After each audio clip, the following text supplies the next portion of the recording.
It's time for us to go. That's how far back to go to the fund because it's not just about COVID.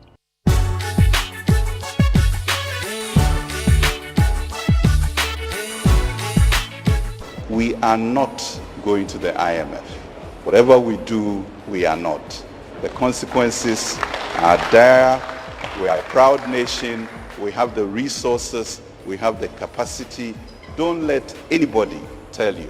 If because of political pride and the rest of them we don't want to go, that is a different thing altogether. It should not be our first resort.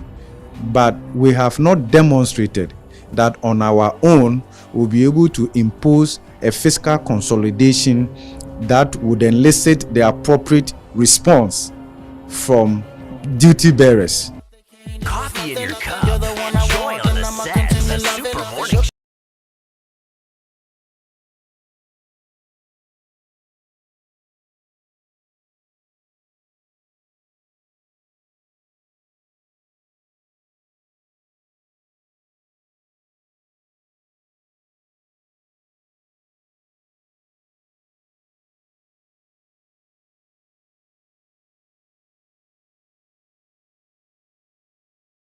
Welcome back, and thank you very much for staying with us here on the Super Morning Show. And let's welcome our listeners in Kumasi on Love 99.5 FM for joining the conversation. And so this morning we're bringing you that Hotline documentary, From Hero to Zero.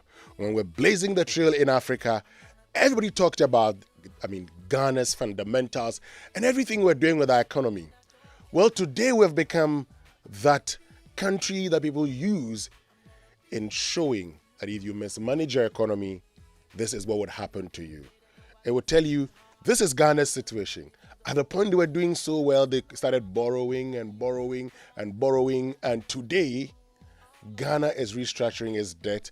Today, Ghana is begging for, assurances of a debt restructure, even to qualify for an IMF program. So today our focus will be on Hero to Zero. What happened to Ghana? But of course, there's something developing. We'll be sharing that with you shortly. We'll have a conversation also a bit about Treasury Bill rate. What's really happening in there? We'll get into that conversation shortly right here on the Super Morning Show on Joy 99.7 FM. But please note that the Hotline documentary would also be on our Facebook page, Joy 99.7 FM, and also on our YouTube page. So you can watch the video also. But I've got a simple question for you. So what's exciting, delicious, creamy, and rich with vitamins, minerals, and has the goodness of cocoa all at the same time?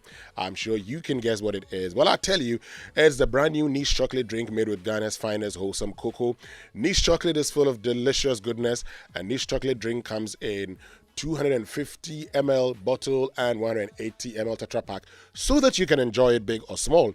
It's great for all members of the family. Visit a shop near you to get yours, and I know that you would love it. Contact Niche on 0531 818292 or 0277 779560. Niche, taste of Ghana.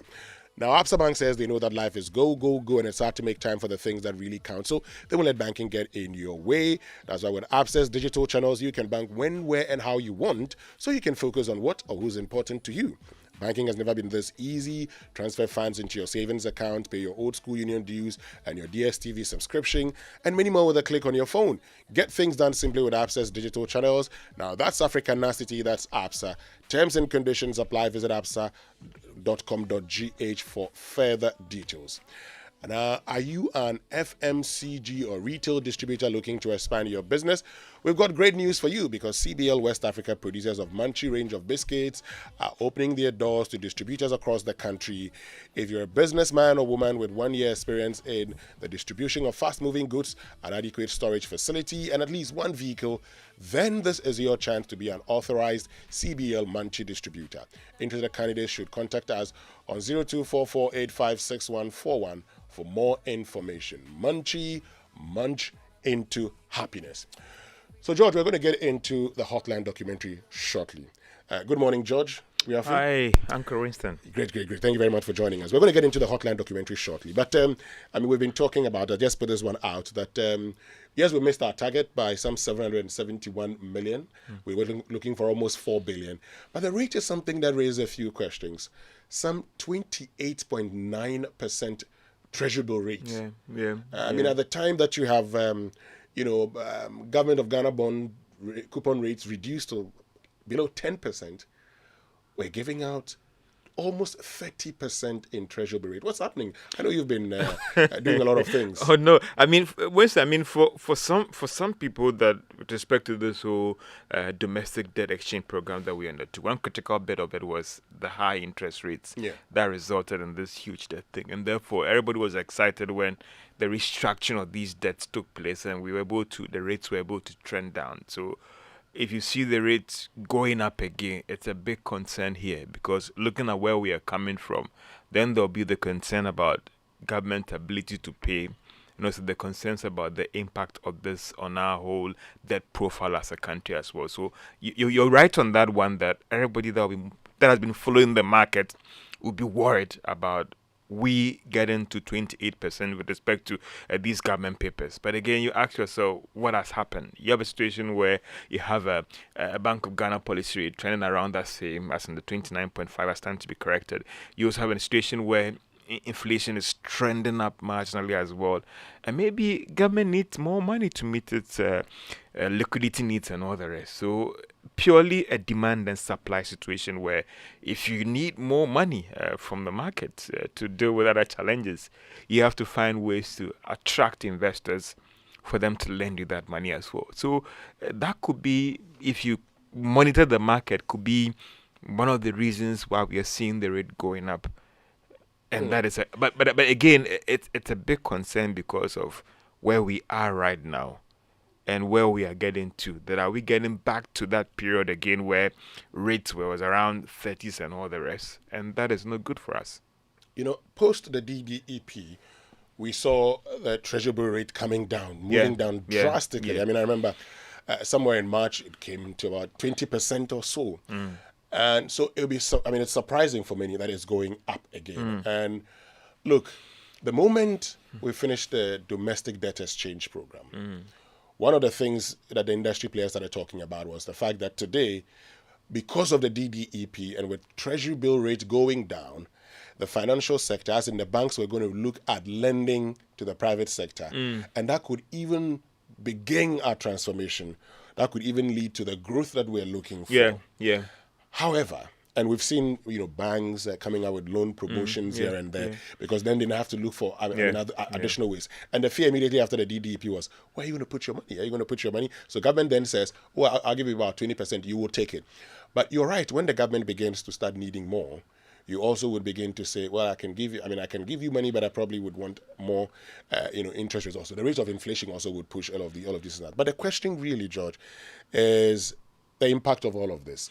What does it mean? Because I am sitting back and it means a lot. And I think the one critical thing we should also not forget is that the banks have learned their lessons. And I think that things will change going forward. In the past, where we had a bank in Ghana here that was just purely buying government papers and came out as the most profitable bank. The bank is no longer in the country, so maybe we can talk about it. But I think the bank have learned their lessons, that going forward, they will now be looking at more innovative ways to grow the loan book by not just placing the funds in government papers. In the past, where majority of their funds were going to these government papers, look at these cocoa deals. They are also being restructured. So I think that going forward, these commercial banks have learned their lessons. So obviously, yes, they'll be coming back to lend to those real sectors of the economy. I mean, listen, unless you are not connected to any bank, they are chasing you with loans. I mean, if you are credit worthy. So I'm just saying that don't be worried. I think that what has happened is a very, very instrumental thing, the financial space. And that is going to change banking going forward in terms of how these banks relate to businesses. If your project is good, you've met all the requirements and all the rest, they will come out and give you the loan. Look at personal loans and all the rest, and look at how their banks are trying to be innovative to give out these loans and all the rest. So I think that with respect to this, what has happened, the banks, things are going to change going forward. But you're talking about the broader impact on the economy, and you want to look at how this again could change and impact lending going forward, because the whole idea was to try and use these T-bill rates, these rates, to kind of force a reduction in the whole lending structure in the country. And so for a lot of these banks who will be looking forward to these Treasury bill rates and how it will impact on their credit decisions and all the rest, is it that sustainable going forward? Of course, you want to look at just the past 2 months and what might have contributed to this whole lending issue as well. The city has had its own challenges. We've seen some marginal stability as a factor. You saw inflation also going up marginally. All those critical indicators might have been a factor in impacting on these T-bill rates. So if you do your own extrapolations getting to the end of this year, what is the inflation rate outlook? If government is able to again reach a deal with these external creditors and even the domestic creditors, what would that mean in terms of confidence in the economy going forward? Will that also impact on government lending decisions? The fact that by the close of this year, we should be getting about $2 billion coming from the World Bank, coming from AFDB and all the rest. How would all these liquidity that are coming in going to impact on government's lending decisions? So for these banks, for all these people, they'll be doing that extrapolations to impact on their decisions. So it is still early days here to say that because of this, going forward, lending rates are going to shoot up. Maybe we might see some blip and we'll see the correction taking place before the end of this year. I mean, exactly, you're right. But if this trend continues, then if I'm a bank, I think I've got another avenue to. Listen. Even though they recovered in the first quarter of the year, they are recovering. Listen, a lot of these banks have been impacted badly, and I mean, for just doing an intelligent guess, I think that the banks have learned their lessons going forward. Well, George, in terms of banking. And I'm just saying that unless you have not we've not been with the bank for even more than 5 years or something, they are all over trying to see how they can grow the book without being heavily exposed to government. Yeah, but you see, the point is that if the Treasury bill rates are low, it actually forces lending institutions to look elsewhere. But I'm saying that even if it's high, Now, I'm just saying that even if the rates are high, I firmly believe that for a lot of these commercial banks out there, they are going to look at more innovative means but when I make the point, of growing their loan book or their credit decisions going forward. First, while the banks may be looking elsewhere, it also makes a lot of sense. Because again, yes, we all felt that government bonds were, we're not going to default, we've seen the default. But the point is this, with the Treasury bills, because it's one thing government needs for its recurrent expenditure. We know that government is having some liquidity challenge as we speak right now. I'm just saying that if this World Bank support should come in, if this African Development Bank support should come in, that would impact on government's credit decisions going forward and lending as well. So I'm just saying that if and the economists will say holding all these variables constant, you would not see that the rates, there will be an uptick to the end of the year. There might be some slight correction in the next 3 months or 4 months. And that is where I am telling you that. And I made a point. If this trend continues, the lending to private sector could reduce. Because it makes a lot of sense to go and put your money in, government bills. And here I'm not talking about bonds, I'm talking about these Treasury bills. It would work for you because government will not touch it. They cannot bring any exchange program that targets Treasury bills. They won't touch it. So even though they've made the point that, other things, but they would never touch it because it's what they use for their recurrent expenditure. They won't touch it. And that's where when you want to look at the consensus. But as any astute investor as well, I don't think that you should be so excited that the rates are going up and you'll be rushing. So that's the point I'm making. So we've seen the restructuring of these papers as a lesson. That, you don't want to be putting all your eggs in that basket because you've seen the rates going up. So what is going to happen is that the moment the banks find another avenue, okay, in the past we had seen the challenge with, lending to the private sector. You have had private sector, you've had these interviews, complain, for instance, about the Treasury bill rate and everything, how it even impacts on them because they feel that it makes a lot of business sense, buying these rates, bills, instead of giving them money to do business. Today, whenever I realize that there's another avenue where my money could be secured as a financial institution, I will look towards that one. And that for me in itself is the first issue. Also, if these rates are very high, government its own interest payments and everything is problematic. Yeah. And don't forget how the city and I think that, Winston, a critical factor here is how managers of the economy, they should work very hard to stabilize the Ghana cedi because of the broader impact on our debt situation, because don't forget that there was this slight decline in our debt stock because of the city stability just in December. But it appears it will go up again because of what happened to the city in the first quarter of this year, and how that could also impact on your lending decisions as a government and the interest rates and all the rest. So I think that everything has to be done to firmly stabilize the Ghana. But Winston, I think that just a quick note that I think it might be very unfortunate to make a statement to say that, the fact that the banks are going to restructure their exposure to government papers, the end beneficiary will be private sector or private businesses. I think they might not be. The banks who still might look elsewhere to see where they can place these funds. Some are also arguing that maybe the commercial banks don't lend, and they will end up again placing majority of their funds in these government papers. But again, if you look at some indicators and you extrapolate and you do a forward looking, you will have some firm belief that maybe the rates would stick down a little bit if these inflows should come in, because the rates here is a factor of government's liquidity pressure. That is why it's forcing them to up the rate to get more from the market. Thank you very much, George. And what we're going to do is that we're going to bring you that documentary. So imagine 3 years ago, George, we're talking about Ghana trailblazing in Africa, the fact that we had gone for a zero coupon Euro bond. And, we became the joy of the world. We're doing well. Ghana's success story was told everywhere. But today, if you're going to be advised on how not to manage an economy, Ghana's story becomes your example. When we return after these messages, we bring you A Nation That Begs Part 2, From Hero to Zero. We'll be right back.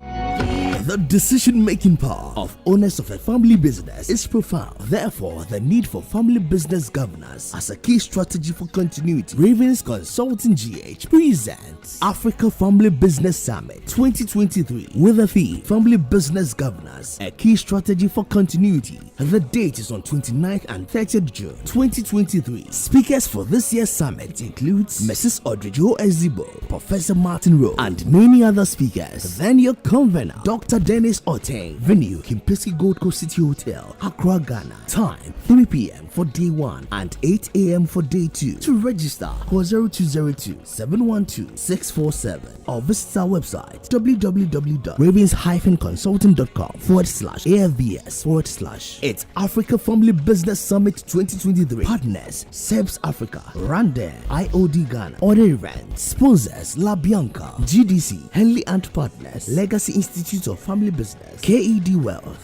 This event is powered by Ravens Consulting GH. Are you hoping to start university this October? If you want a British degree from a world-class university at a fraction of the cost, then join Lancaster University Ghana right here in Accra. With a diverse student community, vibrant campus life, and 50% scholarships to support your study, Lancaster University Ghana provides you with a world-class education that creates endless opportunities globally. Don't miss this once-in-a-lifetime opportunity. Apply to join Lancaster University Ghana, where learners become leaders. Admissions are currently open for our October 2023 intakes. Apply now for our foundation and undergraduate programs. For more information, contact us on +233 030 221 8989 or send an email to admissions@lancaster.edu.gh. Lancaster University Ghana, the only British university campus in West Africa. It does get better anytime your favorite shop, Melcom, says it's there for you and got you covered with all your daily need items. Continue shopping on products ranging from groceries, stationery, electronics, homeware, kitchenware, furniture, home decor, electricals, and many more at low prices. Terms and conditions apply. Melcom, where Ghana shops. Someone smells great here. And fresh, my love. I wish I could stay in the shower all day. I know, right? Nothing beats a bath with geisha soap. It smells so good, it lasts long, and it's enriched with natural ingredients that work wonders for my skin. And it now comes with a fresh new look, giving us even more reasons to love our geisha bar. New and improved geisha soap. Great new look, better to fragrant, same natural ingredients, still all last time. This advert is FDA approved. Be strong and last long. Like geisha. Up to 40% discount on your favorite electronic brands. Panasonic, LG, Samsung, Sony, Broom, Philips, Orient, and many more. Mega free gifts and more on LED smart TVs, smart refrigerators, smart inverter air conditioners, freezers, mobile phones, laptops, printers. Grab your Infinix, Xiaomi, Tecno, HP, Lenovo, and all your brands. Only at Electromat. Rush to the nearest Electromat shop. Call 0302 247771. Electromat, your world of electronics. Hey, bro, Kofi, your ceiling be smooth, bright, and fine, Papa. That's an understatement. It dey blink like 80 carats white gold. This be Interface plasterboard ceilings, smooth, bright, and long-lasting. Everybody where they come here, they fill up. Where they direct them go Interface Limited for world-class quality. If you're involved in new property development, renovation, or decoration, the right place for you is Interface Limited. Call us on 0274 999999 or visit our website at www.interfacelimited.net. Facebook, Interface Limited GH. Instagram, interface.limited. Imagine say water wake up at dawn. E no buff, e no chop. When it vanish for your area for 2 weeks, you not get one drop safe inside your tank. Hey. Hajia, our life was in dangerous. Only our neighbor get water with water tank. Water tank? Yes, water tank. Mamma mia, that water tank get meter for checking water level. That water tank be fine past Kumasi Selenium. That water tank be tough like Ghana Army. That water tank, they carry water pepe, so say some no go left inside the supply tank. What a tank! As my boss, Mr. Poncho, go talk. Beautiful, durable, with water level indicator and accurate volume of water. Water tank. What a tank! By Duraplast.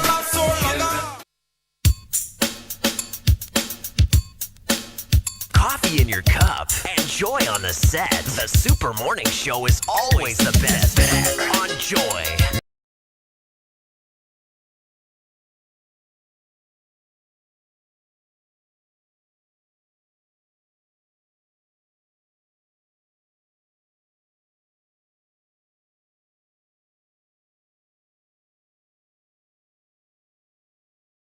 Back, and thank you very much for staying with us. Very soon we're bringing you our Hotline Documentary, A Nation That Begs from Hero to Zero.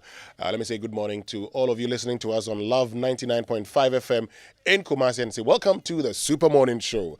So you know you contribute to the growth and success of the Ghanaian textile industry every time you wear your authentic fabrics. GTP says thank you. Always purchase original, genuine, and authentic GTP fabrics. Check that the design number on the label is also printed on the edge of the fabric. Contact us on 0509 940 949 to buy online or visit any of our accredited dealers nationwide or any wooden shop. GTP Lifestyle. So 3 years ago, we were blazing the trail. We were praised for the management of our economy. At the time, Ghana's economy was one that you look at and say, we're doing well. In fact, every time we went onto the international capital market, we were successful. We'd come back and even talk about how people, oversubscribed our bonds or our Eurobond. Fast forward it, and that success story today has become a shameful experience. Today, countries use Ghana's example as how not to manage an economy. On today's edition of A Nation That Begs, from hero to zero, we track Ghana's fall from grace to grass. You can join us on YouTube, Joy 99.7 FM or Joy News, Facebook, Joy 99.7 FM, and on Twitter, and get to watch the video of our Hotline Documentary, A Nation That Begs, from hero to zero.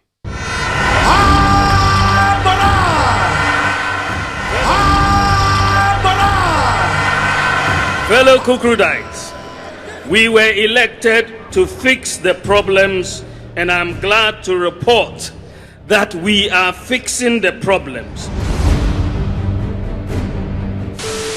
The Ghana cedi has been classified as the worst of African currencies, with the worst spot returns tracked by Bloomberg. This government is under intense pressure to return to the IMF for a bailout in the wake of harsh economic times. We will not go to the IMF today, we will not go to IMF tomorrow, and we are not going as long as the NPP remains in power. As my colleague, Deputy Minister said, we are not going to the IMF.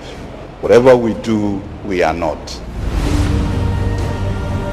If because of political pride and the rest of them we don't want to go, that is a different thing altogether. Once the government, on our behalf, whether I like it or not, says we are not going to the IMF, then my position changed. Then show as alternative. The good thing though is that it does show that being an IMF program imposes more discipline. Because this government itself argues that all the way until early 2019 they were doing brilliant. What that means is that they were doing brilliant during the IMF program.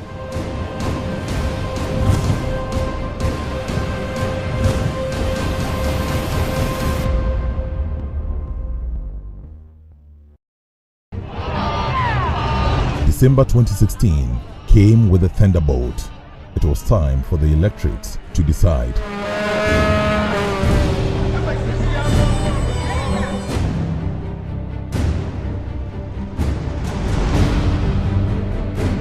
The elections were fought on the turf of the economy. After 8 years of power, the National Democratic Congress, led by John Dramani Mahama, suffered a huge shock. The party lost the national election by a huge margin. A new messiah, Nana Addo Dankwa Akufo-Addo, was ushered into office to perform the badly needed surgical operation on the Ghanaian economy. By the power vested in me as the chairperson of the Electoral Commission and the returning officer for the presidential election, it is my duty and my privilege to declare Nana Addo Dankwa Akufo-Addo as the President-elect of the Republic of Ghana.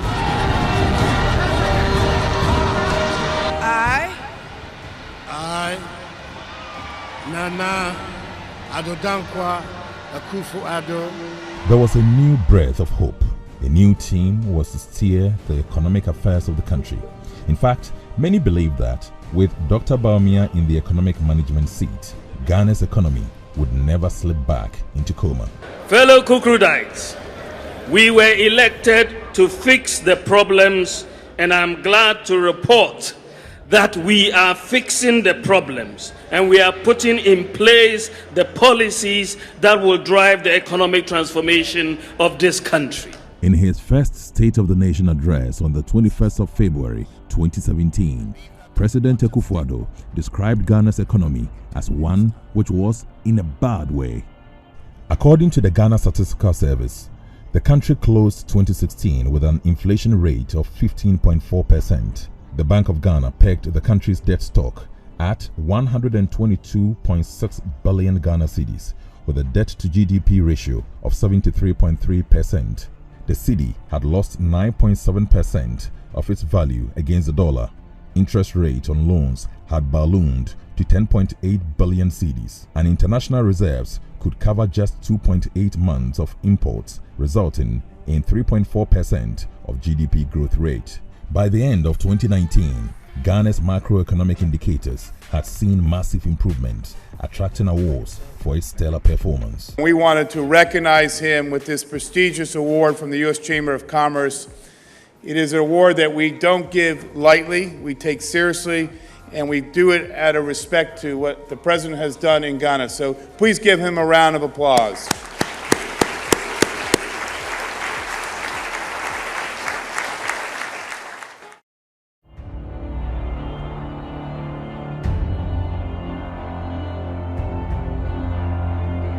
In March 2020, the unexpected happened. The COVID-19 put spokes in the wheels of Ghana's economic trajectory.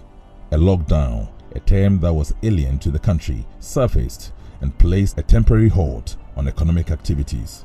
Pursuant to the powers granted the President of the Republic under the Imposition of Restrictions Act, 2020 Act 1012, restrictions on movement of persons in the Greater Accra Metropolitan Area, GAMA, and the Greater Kumasi Metropolitan Area and contiguous districts, for a period of 2 weeks, subject to review.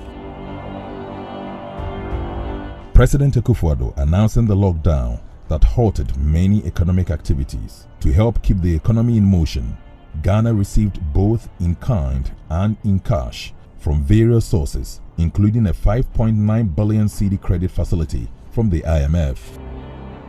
The devastation and impact of the COVID-19 pandemic was huge. Deputy Minister of Finance, Dr. John Kuma, recounts the impact of the pandemic. COVID-19 was an exceptional pandemic that affected economies all over the world. So Ghana is not the only country that got affected. If you check in 2019, the economy was at its peak. Yeah. And we had done a lot of borrowing, and the investment, the returns of those investments was better going to show in 2020. But unfortunately, COVID struck and the economy retracted. In fact, it grew by only 0.5%. So what it means is that all the investment you have done and expecting its impact in the 2020 in terms of the growth or the economic performance of the country, you lost all that opportunity. In the heat of the pandemic in 2020, Ghana went to the polls and President Akufo-Addo was re-elected.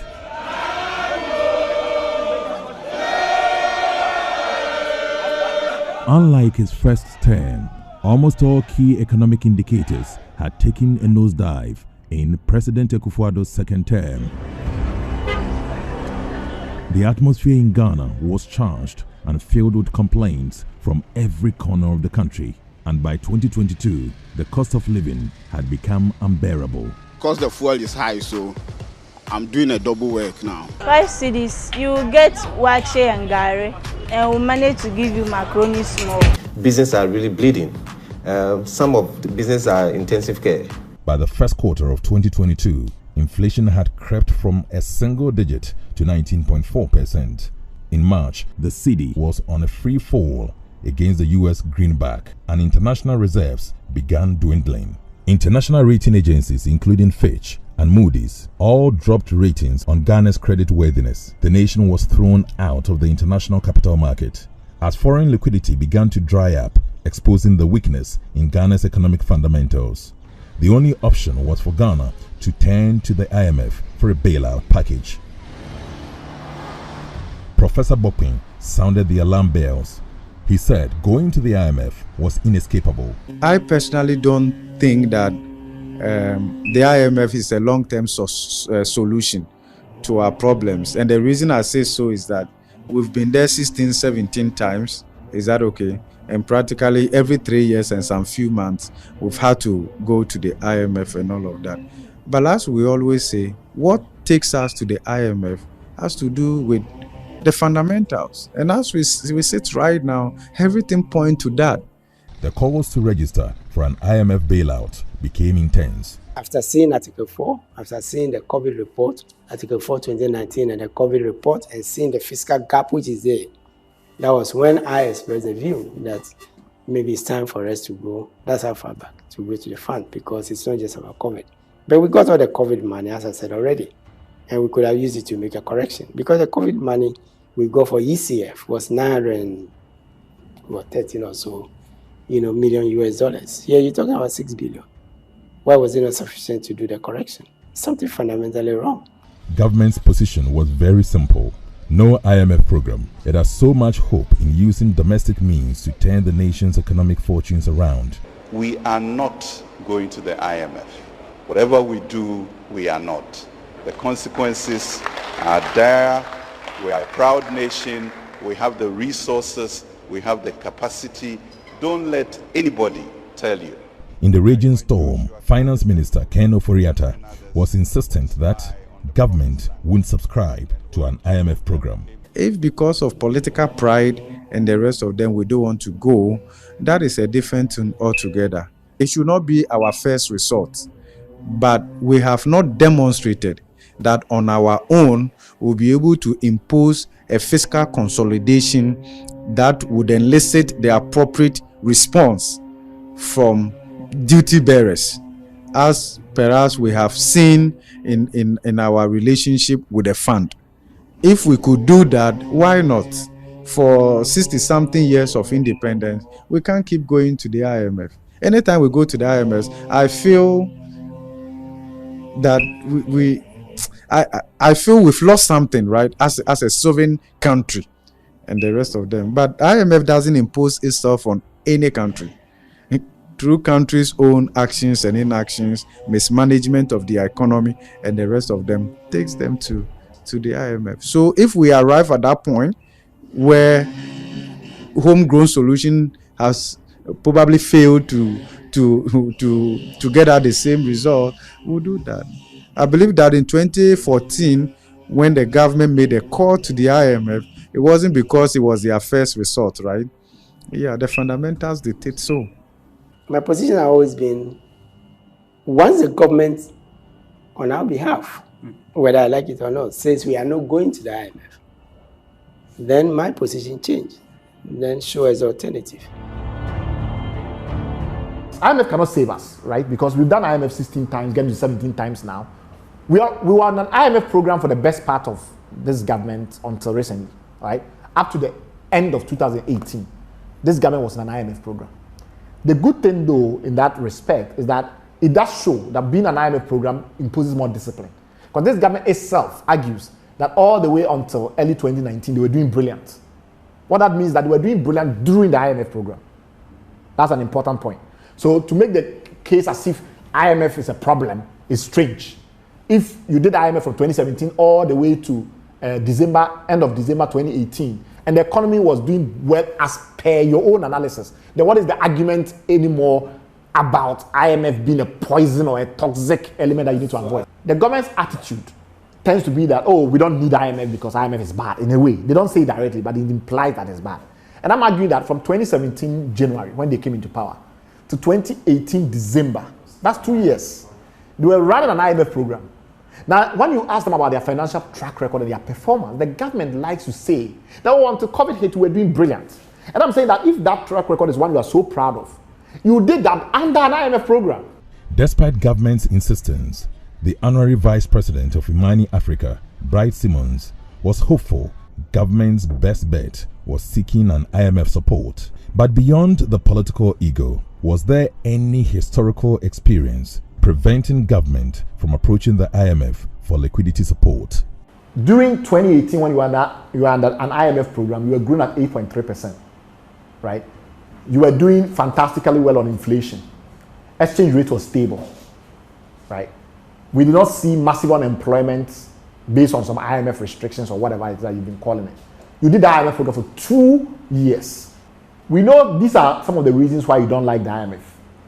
In April 2018, the government was forced to acknowledge that it lied to the IMF about its external arrears and was forced to apologize, right?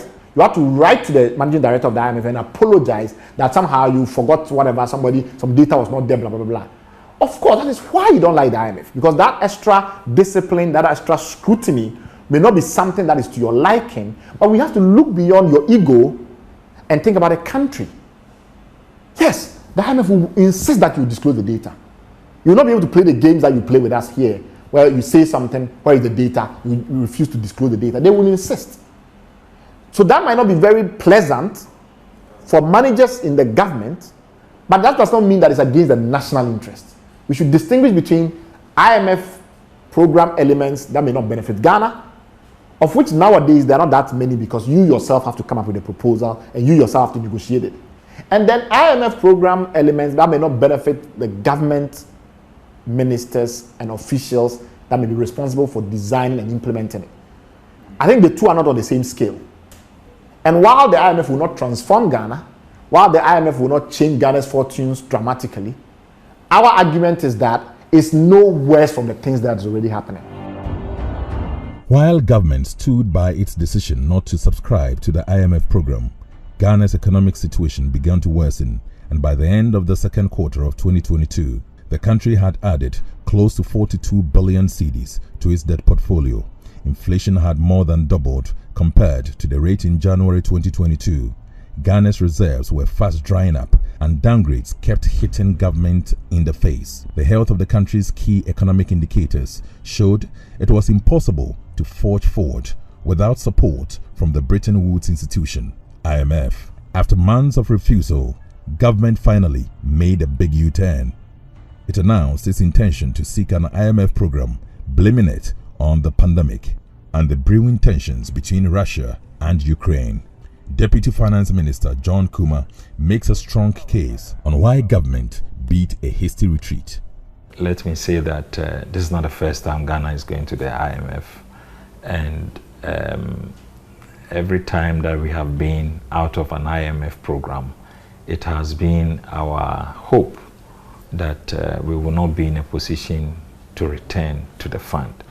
Nevertheless, we are members of the fund. I mean, we are part of the global membership of the IMF. So even when you don't have a program with the fund every year, you still have to go and engage in Article 4 reviews and engagements with the fund. So I think that when it becomes impossible, when it becomes very difficult, such as external factors such as what we are talking about, which is beyond your control, then you have to look up to the fund for a program that will come in to restore some of the confidence and economic indicators to bring relief to your economy. So yes, even though initially we had indicated we were not going to the fund, we've gotten to a point where some of the domestic expectations that we had, for instance, e-levy that we introduced, the domestic, especially our fiscal programs like e-levy, didn't give us the expected returns. And we all know how e-levy was fought in Parliament and the propaganda against it. It actually impacted on its implementation immediately. And once we were not getting the revenues, we will not watch to run down the economy. We had to take the critical decisions to restore the economy. And that is why eventually His Excellency the President directed that we should engage with the fund. Engaging with the fund gives you a number of advantages. First of all, it helps to restore confidence in your economy. It gives comfort also to investors who have brought their funds into your economy to believe that you may not default, or you are on the right trajectory in terms of your economic policies and programs. So we needed that to restore the confidence and then also to be able to bring our debt to sustainable levels. So these were some of the key factors that eventually had to force us to re-engage with the fund. By the end of the second quarter, skyrocketing inflation compelled the central bank to ramp up monetary policy rate from 14.5% in January to 19% in June 2022. Depreciation of the cedi against the dollar also quickened the pace of economic decline and added more pressure to the country's debt burden. Debt levels were so high that many financial experts predicted default for Ghana. Ghana's debt stock, let me say, have been influenced by about 4 key factors. One is the energy sector debt accumulation that we created.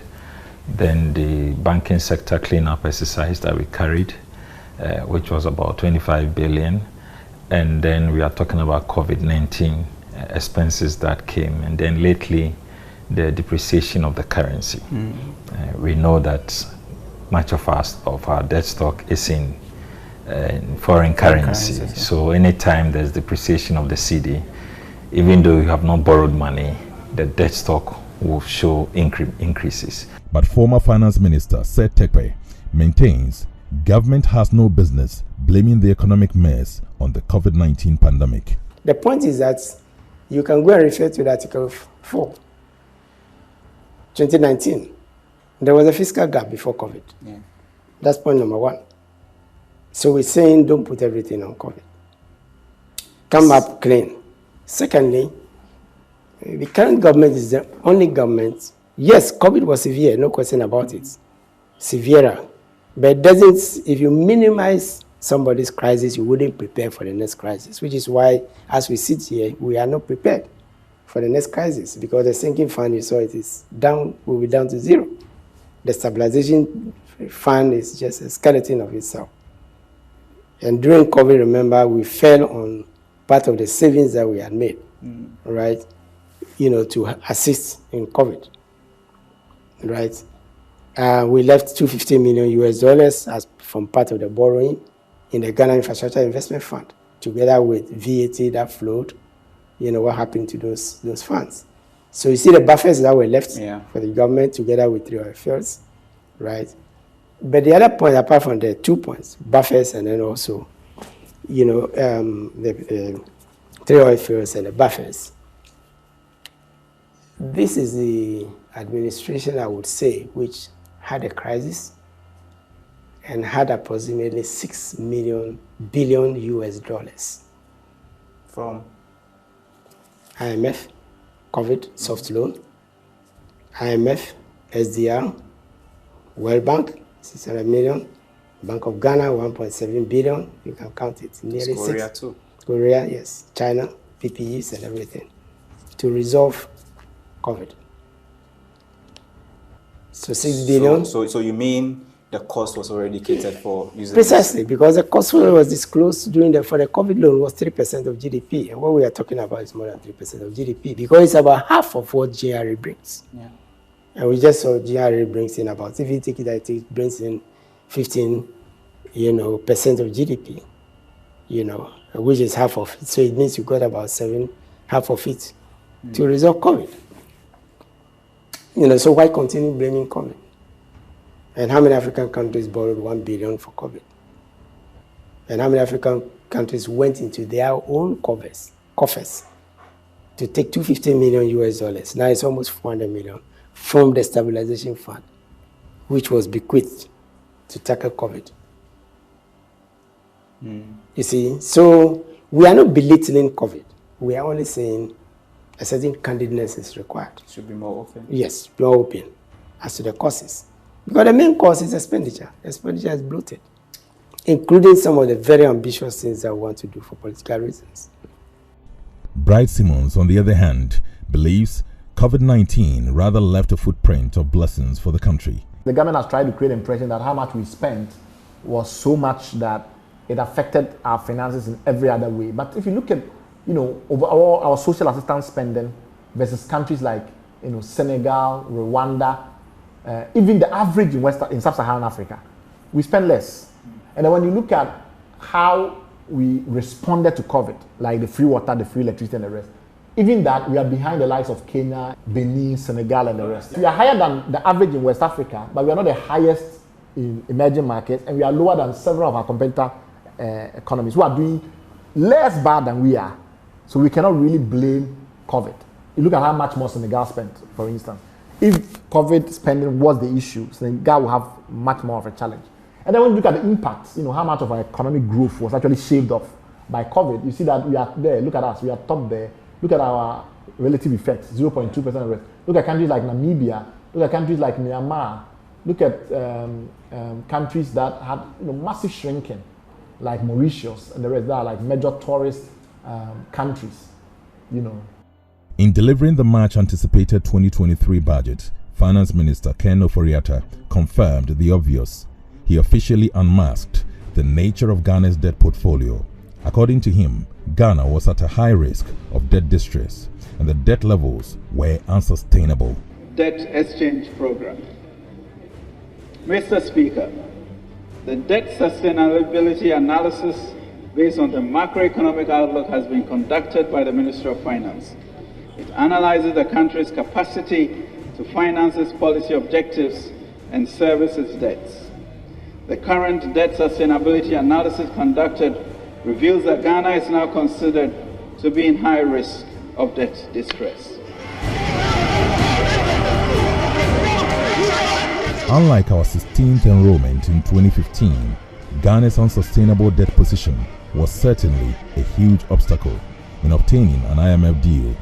This means a lot of conditions must be met. According to the fund, In cases where the country's debt is assessed as unsustainable, the IMF is precluded from providing financing unless the member takes steps to restore debt sustainability, including seeking a debt restructuring from its creditors.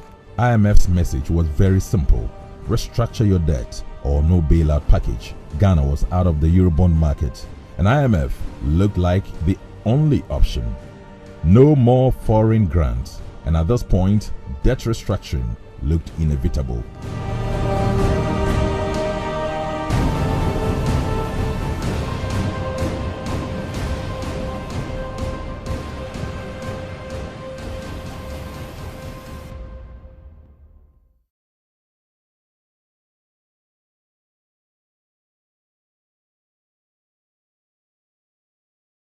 In your cup.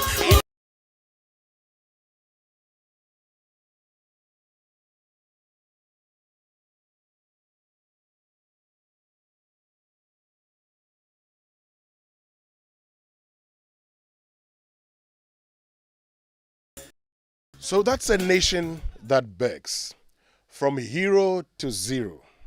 Okay, we were praised everywhere. We were doing well.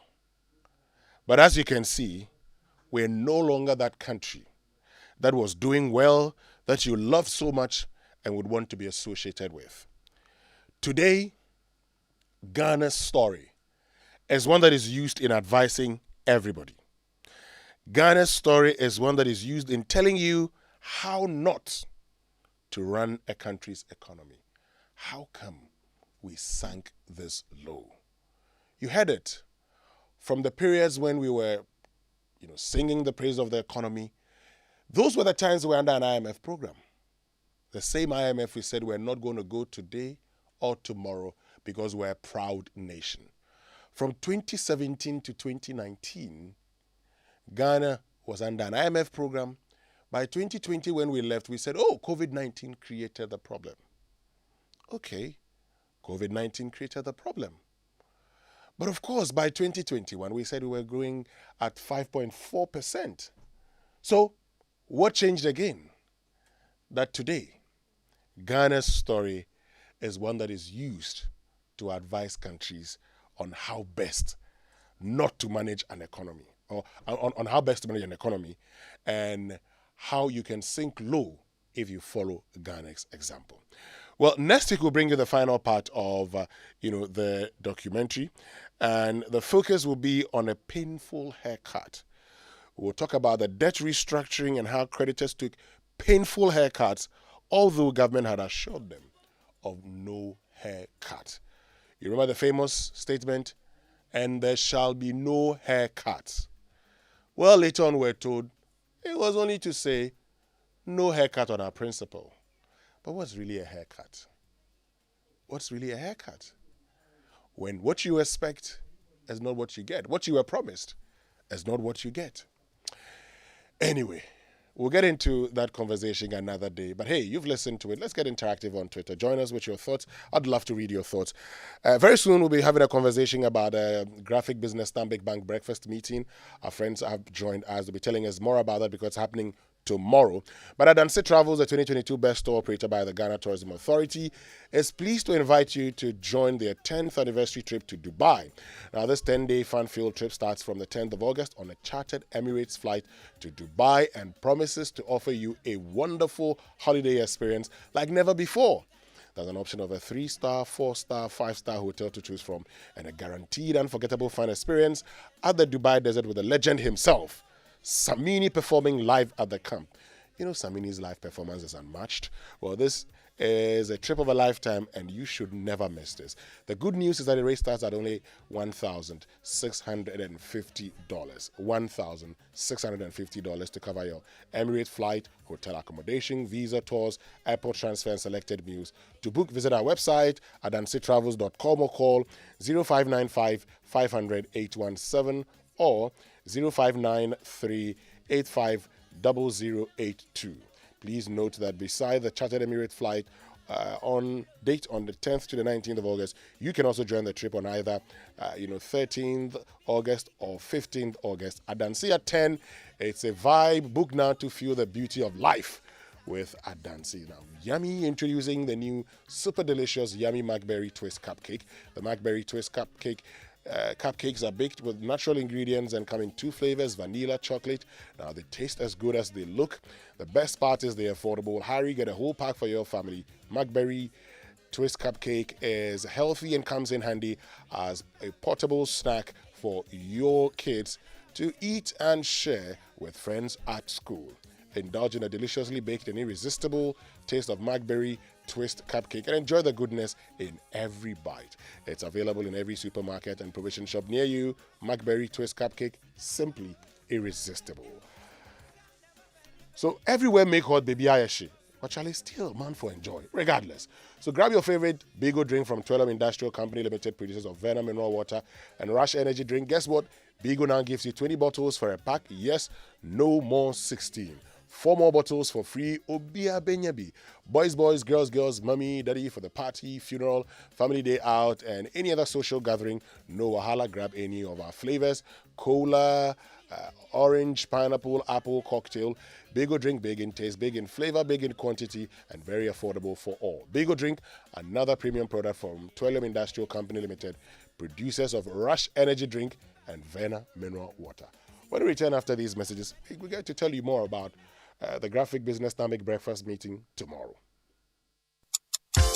Anytime is a good time to have a break. Introducing Munchie Anytime Crackers. It's perfect for break times, party times, movie times, and snack times.